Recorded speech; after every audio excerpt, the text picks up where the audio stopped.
YouTube, Triumph Guy here today, and I'm going to show you how to pressure test your Corsa D's coolant system. And the reason why you'd be doing this is if you started losing coolant and can't identify where the leak is, i.e. there's a coolant leak which is leaking on the engine block and immediately evaporating off, or potentially pressure leaving from the lid. So let's get to it.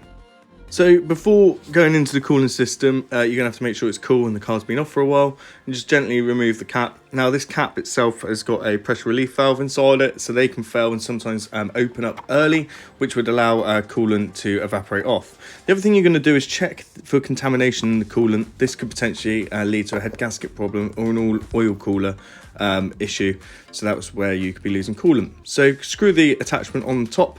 And this is the kit I use. It was definitely worth £35. I've used it twice in a couple of weeks, and you basically get every single attachment.